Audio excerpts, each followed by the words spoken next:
earthquakes, tsunamis. Chile's history is marked by natural disasters, which have not just separated Chileans from material items, but also from their families. People who should never have parted, who found each other again. Thanks to the Chilean Red Cross.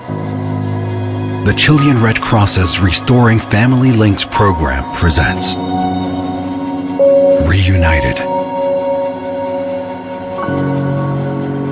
El objetivo del programa es poder dar con el paradero de personas desaparecidas, restableciendo contacto entre familiares de personas que han sido separadas por algún tipo de desastre o catástrofe. Pero en un país con un promedio de 7.000 sismos al año, muy pocas personas conocen su trabajo, y eso es un problema.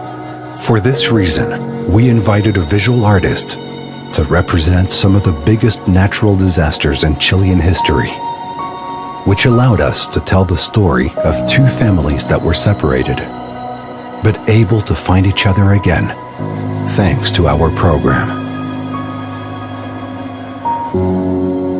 La verdad es que nunca pensé que mi trabajo podría ayudar a personas a encontrarse con sus familias y eso me enorgullece un montón.